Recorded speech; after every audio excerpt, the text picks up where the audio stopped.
So hello friends, क्या हाल चाल। तो आज इस लेक्चर में हम क्या देखने वाले, बहुत ही बढ़िया लेक्चर होने वाला है। इस लेक्चर में इंप्रेसिव वेब डिजाइनिंग का ये लास्ट लेक्चर होने वाला है, जिसमें हम फॉर्म्स क्रिएट करना देखेंगे।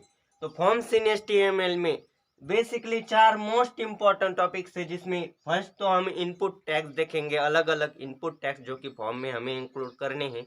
और उसके बाद टेक्स्ट एरिया और सिलेक्ट, ये दो टैग वो भी बहुत इंपॉर्टेंट है। साथ ही साथ हाइपरलिंक्स क्रिएट करना भी इस लेक्चर में देखेंगे। तो चलिए बिना टाइम वेस्ट के शुरू करते हैं। तब तक यदि चैनल को सब्सक्राइब नहीं किया तो सब्सक्राइब करना मत भूलिए, और साथ ही साथ अपने फ्रेंड्स के साथ भी ये शेयर कीजिए ताकि उनको भी इसका बेनिफिट्स हुई। तो सबसे पहले देखते हैं फॉर्म्स। फॉर्म्स क्रिएटिंग में फॉर्म कंट्रोल देखते हैं। फॉर्म कंट्रोल से पहले देखिए, फॉर्म किसी भी फॉर्म की शुरुआत करने से पहले form and end of form, इस टैग के अंदर हम कोडिंग लिखेंगे जो कि फॉर्म के लिए क्रिएट हो जाएगी। अब देखिए, उसमें form controls main important topic है। देखिए फॉर्म कंट्रोल्स क्या क्या होते हैं। फॉर्म्स में किसी भी फॉर्म यदि क्रिएट करना है तो text box, radio button, check box, submit button and many more such things होते हैं, जो कि फॉर्म कंट्रोल जिन्हें कहा जाता है। तो इन्हीं का यूज करना है। तो चलिए अब हम क्या देखते हैं, फॉर्म्स ये जो टैग है इसके एट्रीब्यूट। सो बेसिकली फॉर्म्स के जो एट्रीब्यूट्स है, फॉर्म टैग के तीन एट्रीब्यूट है। सबसे पहला एट्रीब्यूट है नेम, जिसमें हम फॉर्म का नेम डाल देते हैं, फॉर्म का कोई नेम रखते हैं। वो नेम बहुत इंपॉर्टेंट होता है, ताकि जब भी हम जावास्क्रिप्ट में इसका यूज करें तो उसके लिए बहुत हेल्पफुल होता है फॉर्म का नेम। अब नेक्स्ट है एक्शन। एक्शन पाथ के लिए होता है जहां पर डाटा सबमिट होता है। और थर्ड है मेथड। मेथड गेट और पोस्ट, ये दो मेथड से। बेसिकली गेट जो मेथड है ना वो डिफॉल्ट होती है, और इस मेथड से जो डेटा सबमिट होता है ना वो एड्रेस बार में डिस्प्ले होता है, बट पोस्ट मेथड में डिस्प्ले नहीं होता। तो चलिए अब सबसे पहले हम हमारा इनपुट टैग देख लेते हैं, फर्स्ट इनपुट टैग। सो यहाँ पर मैंने लिख दी है सिंटैक्स। इनपुट टैग का सबसे बेसिकली है सिंटैक्स है, ये याद रखना। Input type is equal to और फिर डबल इन्वर्टेड कॉमा, और फिर यहाँ पर हमें जो लिखना है वैल्यू यानी कि टेक्स्ट। तो टेक्स्ट जैसे ही लिखेंगे एंगल ब्रैकेट क्लोज करके, फिर तो एक टेक्स्ट बार आ जाएगा जिसमें हम टेक्स्ट लिख सकते हैं, यानी कि नेम वगैरह के लिए यूज होती है। अब यहाँ पर टेक्स्ट की जगह हम रेडियो डालेंगे तो रेडियो बटन क्रिएट हो जाएगा। फिर चेक बॉक्स नाम डालेंगे तो चेक बॉक्स क्रिएट हो जाएगा। फिर सबमिट के लिए सबमिट बटन के लिए सबमिट, पासवर्ड के लिए पासवर्ड। पासवर्ड का क्या यूज होता है, जिससे यहाँ पर हम जैसे input type is equal to password डालेंगे, तो जैसे ही यूजर पासवर्ड डालेगा वो कुछ एस्टेरिक या फिर डिस्क के फॉर्म में उसे डिस्प्ले हो जाएगा, यानी कि ऐसे ऐसे या फिर कुछ ऐसे डिस्क के फॉर्म में। जैसे यूजर उसको इंटर करेगा ऐसा पासवर्ड का फॉर्मेट क्रिएट हो जाएगा, उसके लिए पासवर्ड। अब नेक्स्ट है रिसेट एंड बटन। अब रिसेट किस लिए होता है, रिसेट इसलिए होता है ताकि हम जैसे उस बटन पर दबाए सब कुछ डाटा जो कि हमने ऊपर एंटर कर चुके वो रिसेट हो जाए, क्लियर हो जाए। इसके लिए यहाँ पर जैसे रिसेट डालेंगे तो रिसेट बटन क्रिएट हो जाएगा। और लास्ट में है बटन, जिससे हम ऑन और ऑफ जैसा बटन होता है ना, मतलब किसी भी इवेंट को ऑन करना, ऑफ करना, एक्टिवेट करने के लिए ऐसा बटन होता है। जैसे आपने देखा ही होगा, कुछ इस तरह से बटन होता है, हम देखेंगे आगे। और वो उसे ऑन या फिर ऑफ करते हैं। यदि ऑन करते हैं तो डार्क, मतलब डार्क हो जाता है ना सबसे पहले। तो अब देखते हैं एट्रीब्यूट्स ऑफ इनपुट टैग। तो इनपुट टैग का सबसे पहला एट्रीब्यूट है टाइप, जो कि हमने पहले देख चुके हैं। Type is equal to input type is equal to text, radio, कई सारे ऑप्शन है। फिर नेम। नेम बहुत ही इंपॉर्टेंट होता है। नेम इतना इंपॉर्टेंट होता है, यदि name input name is equal to हम नहीं डालेंगे तो फॉर्म का डाटा सबमिट नहीं हो जाएगा। Name must be necessary. अब नेक्स्ट है मैक्स लेन, जो कि डिफाइन करता है maximum number of characters. Again next attribute है size. Size is equal to हम डाल सकते हैं, जो कि width of text box define करती है, साइज इज इक्वल टू। अब नेक्स्ट है check. Check for default selection होता है, यदि चेक बॉक्स हो और यदि कोई सिलेक्शन डिफॉल्ट करना हो, डिफॉल्ट चेक आनी चाहिए टिक किसी भी चेक बॉक्स को, तो उसके लिए ये चेक होता है डिफॉल्ट सिलेक्शन के लिए। अब नेक्स्ट है वैल्यू। वैल्यू जो कि text box, check check box, radio, submit button और रिसेट बटन, इनके लिए वैल्यू या एट्रीब्यूट्स डिफाइन किया जाता है। वैल्यू से उनमें वैल्यू डाली जाती है, मतलब क्या वैल्यू से, किस नेम से हो। चलिए प्रैक्टिकल करके तो देख ही लेंगे हम इसको। तो इसको प्रैक्टिकल करेंगे हम इनपुट टैग्स। सबसे पहले हम चलिए इनपुट टैग्स का ही प्रैक्टिकल देख लेते हैं, बाद में फिर आगे के कुछ टैग्स देखेंगे। चलिए देखते हैं प्रैक्टिकल इनपुट टैग का।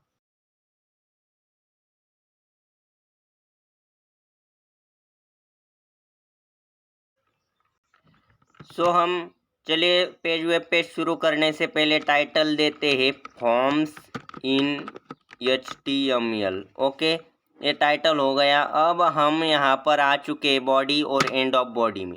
यहाँ पर हमें इनपुट टैग का यूज़ करके देखना है। सबसे पहले फॉर्म टैग का यूज़ करना है।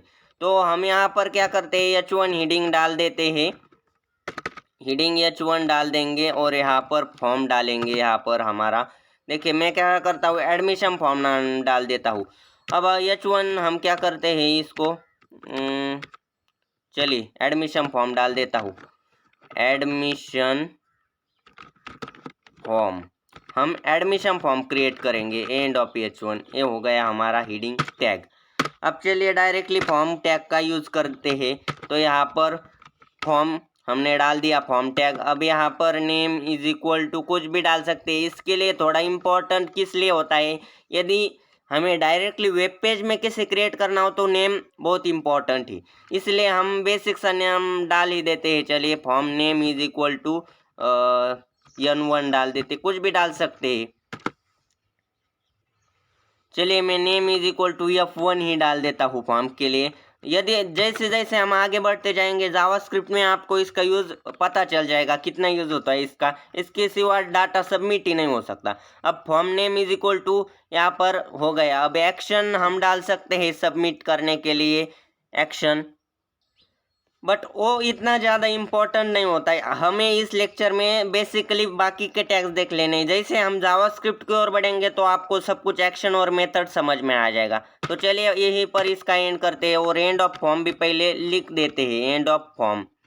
तो ये हो गया फॉर्म टैग कंप्लीट। अब यहाँ पर हम देखते हैं, चलिए यहाँ पर इनपुट टैग देखेंगे फर्स्ट ऑफ ऑल हम।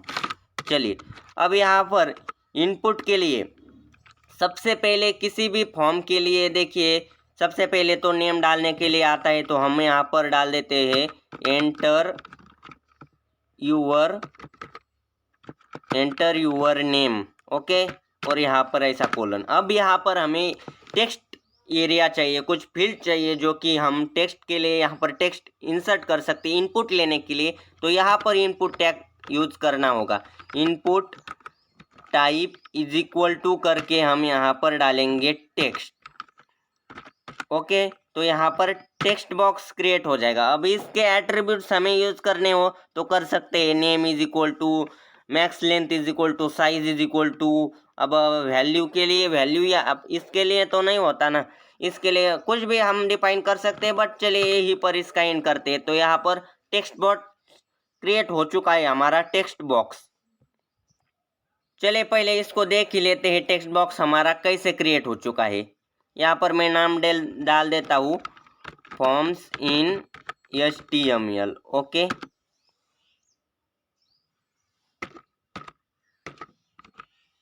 ओके, अब इसको रन करके देखते हैं हम हमारे ब्राउज़र।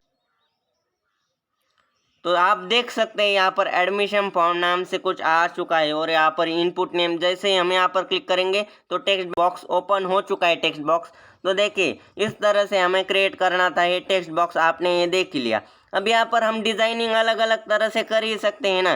देखिए यदि आपको बॉडी यहाँ पर बीजी कलर डाल देना हो, background colour is equal to, किसी के फॉर्म के लिए बैकग्राउंड कलर बहुत इंपॉर्टेंट होता है, बैकग्राउंड कलर होना ही चाहिए। तो चलिए मैं साइन नाम का कलर डाल देता हूँ जो बहुत ही बढ़िया कलर होता है।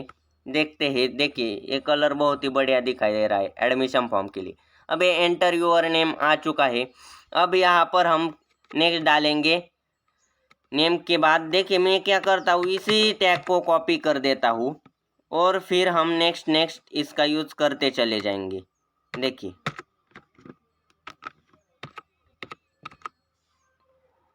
अब यहाँ पर हम हमारा नेक्स्ट टैग यूज करेंगे। देखिए इंटर योर नेम तो हो चुका है। अभी यहाँ पर नेम के बाद हम क्या डाल सकते हैं, पासवर्ड।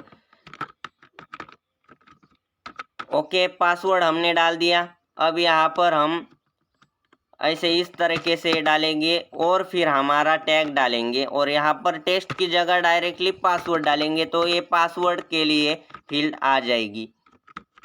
ओके, अब इसको सबमिट करके एक बार देख लीजिए।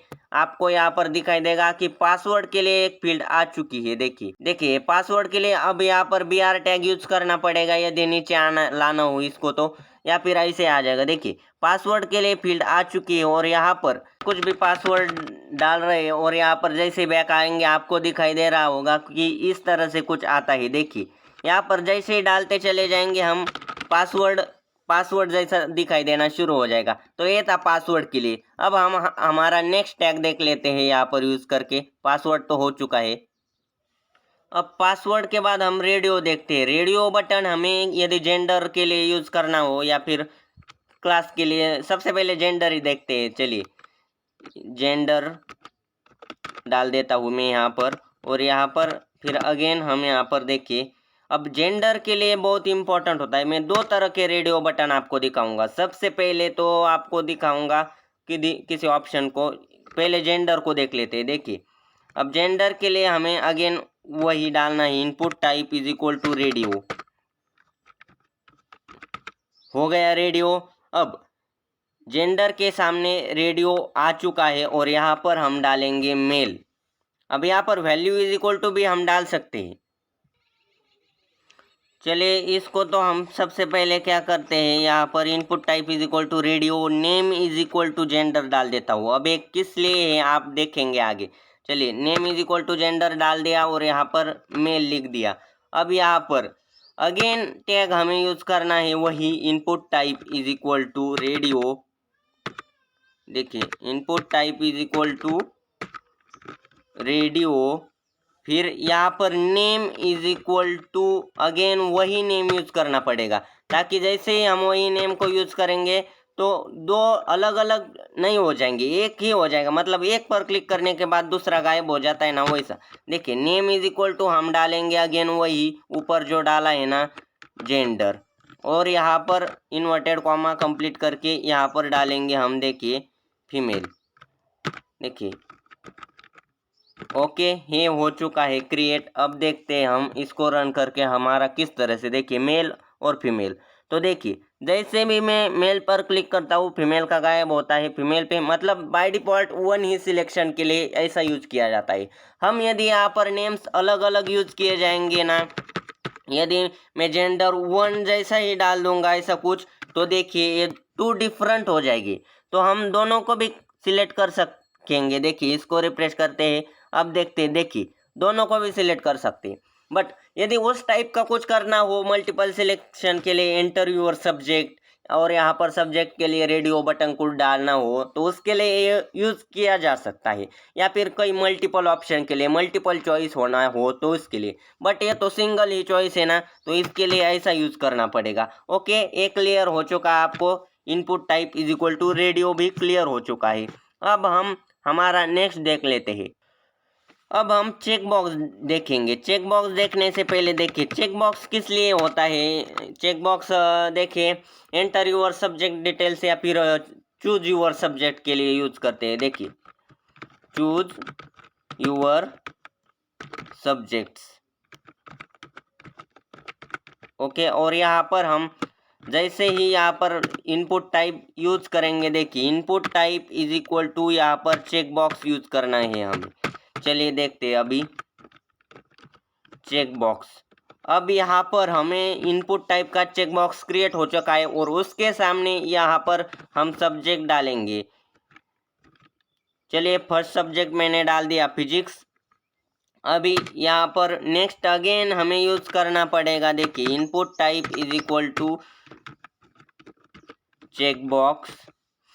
अब ये अनदर चेक बॉक्स क्रिएट हो चुका है। अब यहाँ पर हमें नेम अनदर सब्जेक्ट, देखिए अनदर सब्जेक्ट भी डाल दिया है मैंने। चलिए मैं कई सारे चेक बॉक्स क्रिएट कर देता हूँ। देखिए मैंने कुछ 2-4 चेक बॉक्स क्रिएट करते हैं। सबसे पहले हम यहाँ पर क्या करते हैं, यहाँ पर BR टैग यूज़ करना भी बहुत इंपॉर्टेंट है, ज़्यादा कन्फ्यूजन ना हो इसीलिए BR टैग यूज़ भी किया। अब देखिए यहाँ पर 2 सब्जेक्ट ऑलरेडी डाल चुका हूँ। यहाँ पर कुछ अनदर, चलिए IT सब्जेक्ट डाल देते हैं। और यहाँ पर लास्ट में सब्जेक्ट डालना रह गया है, कौन सा सब्जेक्ट डाले लास्ट में। चलिए मैं CS डाल देता हूँ, CS। ओके ये सब्जेक्ट डिटेल्स हो गई। अब यहाँ पर यदि कोई कंपलसरी, चलिए मैं इंग्लिश सब्जेक्ट को ले लेता हूँ, क्योंकि इंग्लिश सब्जेक्ट हर जगह कंपलसरी ही सिलेक्शन के लिए होता है। तो देखिए यहाँ पर मैं इंग्लिश सब्जेक्ट यहाँ पर डाल दिया मैंने इंग्लिश। अब यहाँ पर हमें हमारा एट्रीब्यूट यूज करना है check. Input type is equal to check box, और यहाँ पर चेक हमने डाल दिया है। तो ये हो चुका है हमारी सब कुछ एक कोडिंग। देखिए आपको मैं हाईलाइट करके दिखा देता हूँ, ये कोडिंग हमारी चेक बॉक्स की हो चुकी है। अब इसको चेक भी किया ना हमने, रन करके देखते हैं यदि कुछ अच्छी तरह से आया या नहीं। तो देखिए यहाँ पर फिजिक्स केमिस्ट्री आईटी के लिए चेक बॉक्स तो क्रिएट हो चुके हैं। हम यहाँ पर चेक कर सकते हैं, हमें जो भी यूज़ करना है वो सब कुछ चेक कर सकते हैं। अब यहाँ पर इंग्लिश जो है ना बाय डिफ़ॉल्ट ही चेक होता है। देखिए रिफ्रेश करने के बाद भी बाय डिफ़ॉल्ट चेक होता है, बाय डिफ़ॉल्ट उसको चेक आना ही चाहिए, इंग्लिश कंपलसरी लैंग्वेज है इसलिए। अब ये क्लियर हो चुका। अब चलिए नेक्स्ट देखते हैं। अब चलिए यहाँ पर हमने यदि मान लेते हैं यहाँ पर ये फॉर्म हो चुका है। लास्ट में हम देखेंगे जो देखा था हमने attributes reset and submit button, तो उसके लिए भी अगेन वही input type is equal to, और यहाँ पर हम यूज़ करेंगे चेक बॉक्स की जगह रीसेट एंड सबमिट बटन। अब सबमिट के लिए क्या होता है, सबमिट नाम। तो चलिए सबमिट हो गया सबमिट। अब यहाँ पर रीसेट बटन भी साथ ही साथ डाल देते हैं, यहीं पर हम डाल देंगे रीसेट बटन।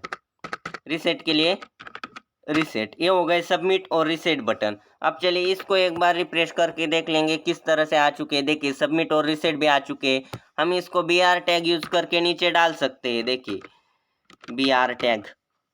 ओके, अब यहाँ पर देखिए कुछ बढ़िया तरह से हमारा फॉर्म हो चुका है क्रिएट अच्छी तरह से। देखिए हम यदि कुछ सिलेक्ट करते हैं और रीसेट करते हैं तो रीसेट हो जाएगा, और सबमिट के लिए सबमिट। अब यहाँ पर हमने तो कुछ डाला नहीं ना, इसीलिए यह ऐसे ही दिखाई देगा। यदि हम इसके लिए एडवांस जावास्क्रिप्ट भी यूज करना पड़ेगा आगे आगे, जिससे ये सब कुछ डाटा स्टोर हो पाएगा, और उसके लिए वेबसाइट आप सभी वो जानते होंगे।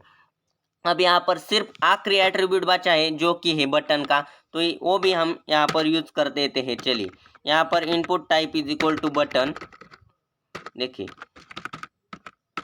तो यहाँ पर एक बटन जनरेट हो जाएगा। उस बटन के सामने हम कुछ भी डाल सकते हैं, या फिर मान लेते हैं देखिए ऑन डाल दिया मैंने। अब इसको सेव करके रन करके देखेंगे किस तरह से हमारा बटन आ चुका है। तो देखिए ये बटन आ चुका है, एक बाय डिफ़ॉल्ट बटन है जिसमें हम सिलेक्ट कर सकते हैं। देखिए अब उस बटन को दबा सकते हैं, सिर्फ ऐसा बटन है ऑन ऑफ के लिए, या फिर उस बटन को on click is equal to कुछ भी डाल सकते हैं जावास्क्रिप्ट का फंक्शन। तो सिंपली बटन, यहाँ पर वैल्यू भी डाल सकते हैं। देखिए वैल्यू इज इक्वल टू कुछ डाला ना, वैल्यू इज इक्वल टू करके कुछ मान लेते हैं, मैंने नेम जैसा डाल दिया वैल्यू इज इक्वल टू। तो देखिए क्या हो जाएगा इसमें।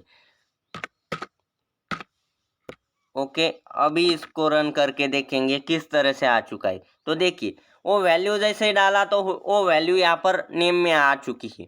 अब वैल्यू ये सब कुछ क्लियर हो चुका। अब हमें देखिए नेक्स्ट देखना है। सो फ्रेंड्स इस लेक्चर में आपने ये तो देख ही लिया है।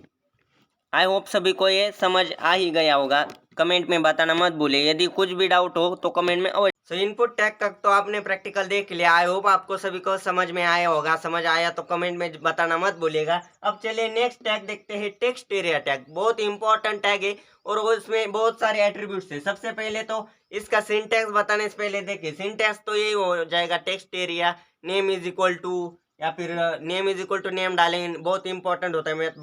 मैंने बताया ना। फिर रोज इज इक्वल टू कुछ डबल इन्वर्टेड कॉमा में रोज डिफाइन करता है कितने रोज में टेक्स्ट एरिया। टेक्स्ट एरिया मतलब देखिए यदि कोई एड्रेस लिखना हो तो हमें एड्रेस के लिए बहुत बड़ा एड्रेस बार चाहिए ना, तो उसके लिए टेक्स्ट एरिया टैग यूज किया जाता है। अब उसमें रोज और कॉल्स कितने यूज किए जाने हैं वो डिफाइन करेंगे। फिर मैक्स लेंथ कितने कैरेक्टर्स तक अपना आप लिख सकते हैं एड्रेस, उसके लिए मैक्स लेंथ एट्रीब्यूट्स यूज किया जाएगा। फिर प्लेस होल्डर। अब आपने प्लेस होल्डर देखे, प्लेस होल्डर क्या होता है, यदि कुछ ऐसा फॉर्म में एड्रेस गिवन हो और यहाँ पर ऐसा कुछ मतलब कुछ डार्क नहीं होता, ऐसा आपने देखा होगा ना, इधर योर एड्रेस ऐसा लिखा होता है कुछ, और जैसे हम यहाँ पर क्लिक करते हैं तो ये गायब हो जाता है। मतलब ऐसा कुछ ब्लैंक जैसा यहाँ पर योर एड्रेस जैसा दिखता है ना, उसको प्लेस होल्डर बोलते हैं। हम प्रैक्टिकल में देखेंगे, बहुत ही जबरदस्त तरीके से फॉर्म क्रिएट हो जाएगा। देखिए प्लेस होल्डर के बाद ये रिक्वायर्ड आपने तो देखा ही होगा, कई बार सबमिट बटन हम जैसे डालते हैं ना तो बोलता है कि दिस फील्ड में मस्ट बी नेसेसरी या फिर दिस मस्ट बी नेसेसरी, तो उसी के लिए हम रिक्वायर्ड जैसे ही देखिए, यदि कोई हमने टैग डाला और वहीं पर एंड में यहाँ पर रिक्वायर्ड नाम जैसे ही लिखेंगे तो वो रिक्वायर्ड हो जाएगी, वो डाले बिना सबमिट हो ही नहीं सकता फॉर्म, तो इसके लिए ए रिक्वायर्ड होगा। तो चलिए इसको भी इनपुट टैग के साथ साथ उसी फॉर्म में इसको इंक्लूड करके देखते हैं टेक्स्ट एरिया टैग को, इसका प्रैक्टिकल चलिए देख लेते हैं। टेक्स्ट एरिया टैग हम यहीं पर यूज करेंगे। देखिए सबमिट से पहले यहाँ पर हम क्या करते हैं, यहाँ यहीं पर पासवर्ड है ना, पासवर्ड का हमने पहले लिख लिया था, तो इसी के नीचे एड्रेस ADDRESS एड्रेस यहाँ पर डाल दिया और यहाँ पर हम एड्रेस का टेक्स्ट एरिया टैग डाल देंगे। अब चलिए इसका टैग की शुरुआत करते हैं। सबसे पहले तो इसका टेक्स्ट एरिया, फिर नेम इज इक्वल टू डाल देंगे, कुछ भी डाल सकते हैं। चलिए मैं ADDRESS एड्रेस ही डाल देता हूँ। चलिए ये अलग साइन आ गया क्या, okay. Name is equal to address हो चुका। अभी नेक्स्ट क्या डालना है, रोज एंड कॉल डालना है। चलिए मैं रोज 3 रोज डाल देता हूँ। 3 रोज का एड्रेस बार काफ़ी हो जाएगा, ज़्यादा नहीं चाहिए हमें, तो चलिए मैंने डाल दिया यहाँ पर 3 के लिए एड्रेस बार। और यहाँ पर cols is equal to rows is equal to डालना रह गया क्या, रोज इज इक्वल टू हो गए। अभी कॉल्स इज इक्वल टू मैं कुछ 30 डाल देता हूँ। चलिए अभी नेक्स्ट क्या हमारा टैग डालना है, प्लेस होल्डर। प्लेस होल्डर बहुत ही इंपॉर्टेंट है। देखिए placeholder is equal to, अब यहाँ पर प्लेस होल्डर में मैं क्या करता हूँ, एंटर यूर एड्रेस हेयर ऐसा लिखता हूँ, enter your address here. Okay, ये प्लेस होल्डर के लिए था।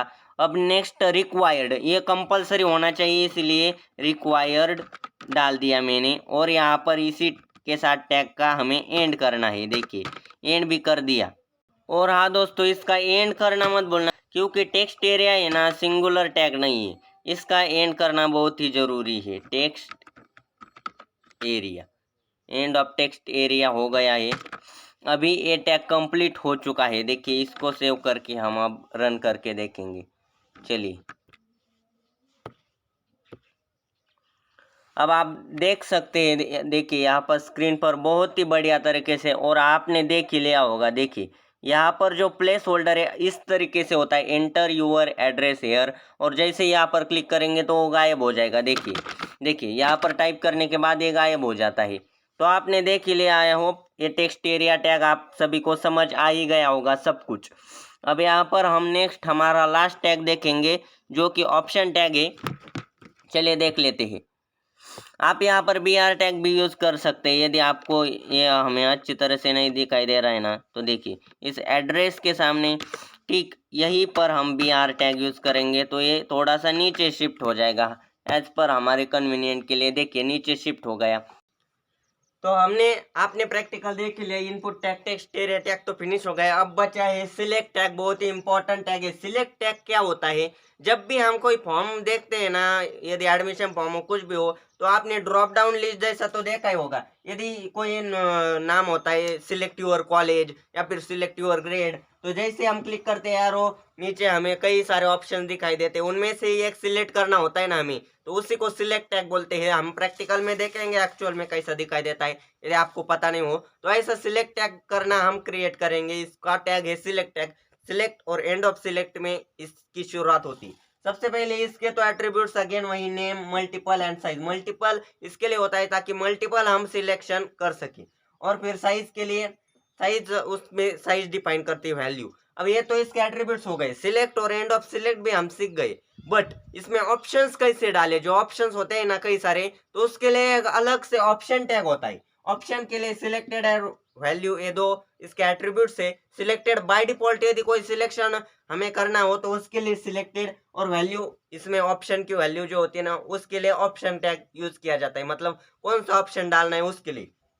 तो ऐसे भी चल सकता है। सिलेक्ट टैग के नीचे ऑप्शन और एंड ऑफ ऑप्शन के बीच में जो भी लिखेंगे वो एज ऑप्शन हो जाएगा। फिर ऐसे कई सारे ऑप्शन हम लिखेंगे तो उसका एक ड्रॉप डाउन लिस्ट ही क्रिएट हो जाएगा। आपने कई बार किसी वेबसाइट पे भी देखा होगा, यदि ऐसा कुछ थ्री डॉट्स होते हैं ना, तो उसी के लिए ऑप्शन टैग यूज किया जाता है। जैसे हम उस पर क्लिक करते हैं, सबसे पहले होम, फिर नीचे बहुत सारे ऑप्शन होते हैं, कई सारे अलग अलग वेबसाइट में अलग अलग ऑप्शन होते हैं, उसके लिए option tag and select tag का यूज किया जाता है। तो आपने ये सब कुछ देख लिया होगा, सबमिट बटन सब कुछ फॉर्म का हम देख चुके। अब बचा है सिर्फ हाइपरलिंक्स। सबसे पहले इसका हम प्रैक्टिकल देखते हैं, ऑप्शन टैग का भी छोटा सा प्रैक्टिकल देखेंगे, ऑप्शन टैग को भी यूज करके देख ही लेते हैं। चलिए सिलेक्ट टैग को इसको यूज करके देखते हैं। चलिए अब देखते हैं ऑप्शन टैग। अब ऑप्शन टैग और सिलेक्ट टैग के लिए हमें यूज करना है सिलेक्ट योर सिटी। देखिए ये जो एड्रेस बार है ना, इसी के नीचे हम क्या करते हैं, यहाँ पर डाल देते हैं select your city. Select your city और यहाँ पर हम हमारा सिलेक्ट टैग यूज करेंगे, सिलेक्ट टैग। तो देखिए यही से सिलेक्ट और यहाँ पर नेम इज इक्वल टू कुछ डालेंगे हम सिलेक्शन के लिए। नेम इज इक्वल टू चलिए S1 डाल देता हूँ, कुछ ज़्यादा दिमाग क्यों लगाना। देखिए ये हो गया, name is equal to S1 select और एंड ऑफ सिलेक्ट भी कर देते हैं ताकि फिर कुछ गलती ना हो जाए। इसी के साथ हम जैसे ही कुछ टैग यूज करते हैं तो उसका एंड भी वही पर करना चाहिए ताकि हमसे कुछ गलती ना हो जाए नेक्स्ट, और आसानी हो भी हो। चलिए सिलेक्ट और एंड ऑफ सिलेक्ट में हमें ऑप्शन टैग यूज करने होते हैं। ऑप्शन, अब यहाँ पर फर्स्ट ऑप्शन में डाल देता हूँ पुणे और फिर एंड ऑफ ऑप्शन। ओके, ये हो गया फर्स्ट हमारा ऑप्शन टैग। अब सेकंड ऑप्शन टैग और उसके साथ साथ अनदर नागपुर सिटी डाल देता हूँ। चलिए मैं, देखिए अच्छी तरीके से लिखना, गलती नहीं करना, नागपुर और यहाँ पर again end of option. Okay, ये हो गया ऑप्शन। अभी नेक्स्ट लास्ट, चलिए 3 ही ऑप्शन डाल देता हूँ मैं, ज़्यादा टाइम ना लगे इसलिए। ऑप्शन और यहाँ पर मैं देखिए सातारा डाल देता हूँ। चलिए Satara end of option tag और इसको एंड करेंगे और चलिए सेव करेंगे। अब देखते हैं किस तरह से आ चुका है। देखिए अब यहाँ पर सिलेक्ट योर सिटी, चलिए मैं इसको BR टैग यूज करता हूँ ताकि आपको अच्छी तरीके से दिखाई दे। देखिए ओके, अब यहाँ पर आप देख सकते हैं सिलेक्ट योर सिटी नाम का यहाँ पर ऑप्शन आ चुका है और फर्स्ट हमने पुणे लिया था इसलिए ऊपर पुणे आ चुका है। देखिए उस पर दबाने के बाद यहाँ पर 3 ऑप्शन दिखाई दे रहे हैं ना, नागपुर, सातारा। जैसे हमने जितने ऑप्शन डालने हो उतने डाल सकते हैं। तो आई होप सभी को ये ऑप्शन टैग भी समझ आ ही गया होगा। ऑप्शन टैग भी बस इतना ही था। प्रैक्टिकल तो हो चुका, अब तक आपने 3 तो टैग्स देख लिए। अब लास्ट बचा है सिर्फ इस चैप्टर का एंड टॉपिक, जैसे बोल सकते हैं हाइपरलिंक्स क्रिएट करना। अब हाइपरलिंक्स फॉर्म में कई बार यूज किए जाते हैं। यदि किसी भी फॉर्म हो तो हमें नेक्स्ट पेज के लिए हाइपरलिंक्स का यूज किया जाता है, नेक्स्ट पेज के लिए जाने के लिए। तो देखिए हाइपरलिंक का सबसे पहला सिंटेक्स तो AHREF, ए और फिर यहाँ पर डायरेक्ट HREF डाल के इज इक्वल टू करके डबल इन्वर्टेड कॉमा में हम क्या डालते हैं, यदि हमें नेक्स्ट पेज चाहिए और नेक्स्ट पेज की हमने HTML फाइल क्रिएट कर चुकी है तो उसी फाइल का नाम, यदि हमने माय फर्स्ट वेब पेज ऐसा डाला था, my first web page dot HTML, तो यहाँ पर my first web page dot HTML ऐसा डालेंगे तो वो हाइपरलिंक हो जाएगा। अब ये तो हो गया, ये टैग क्रिएट कंप्लीट कर दिया। और एंड ऑफ ए फिर करना मत भूलना, ये एंकर टैग होता है, ये एक्चुअल में एंकर टैग होता है। एंड ऑफ ए कर दिया, अब बीच में हमें कुछ तो लिखना पड़ेगा। यदि हम यहाँ पर नेक्स्ट पेज लिखेंगे तो उस टेक्स्ट को हाइपरलिंक क्रिएट हो जाएगी। अब नेक्स्ट पेज ऐसे इस नाम पर जैसे क्लिक करेंगे तो हम नेक्स्ट पेज पे चले जाएंगे। अब देखिए यहाँ पर हम कुछ भी अलग अलग, जैसे हमने बटन क्रिएट कर दिया यहाँ पर, तो उस बटन को भी हाइपरलिंक क्रिएट हो जाएगी। उस बटन पर दबाने के बाद कुछ बटन इनपुट टाइप भी हम यहाँ पर यूज कर सकते हैं। साथ ही साथ इमेज भी कर सकते हैं, इमेज भी हाइपरलिंक कर सकते हैं। अब सबसे पहले टेक्स्ट तो देखिए, टेक्स्ट आपने देखा ही होगा ब्लू कलर के होते हैं, जिसको हाइपरलिंक होता है वो ब्लू कलर के होते हैं। और हम जैसे एक बार लिंक को क्लिक करते हैं तो वो थोड़ा पर्पल टाइप का हो जाता है, मतलब विजिटेड लिंक पर्पल टाइप की हो जाती है, ये भी याद रखना। और साथ ही साथ अब इसके साथ हमें किसी इमेज को भी हाइपरलिंक करना हो, यदि हम किसी इमेज पर दबाएं तो उसके बाद कुछ नेक्स्ट पेज आए या फिर उस इमेज पर दबाने के बाद उसका डिस्क्रिप्शन कुछ भी आए या फिर नेक्स्ट पेज कुछ भी, तो उसके लिए यहाँ पर सीधा हम इमेज टैग यूज कर सकते हैं। img इज इक्वल टू उस इमेज का फाइल और फिर एंड करेंगे एंगल ब्रैकेट का, वहाँ पर इमेज डिस्प्ले हो जाएगी और उसी इमेज को हाइपरलिंक्स क्रिएट हो जाएगी।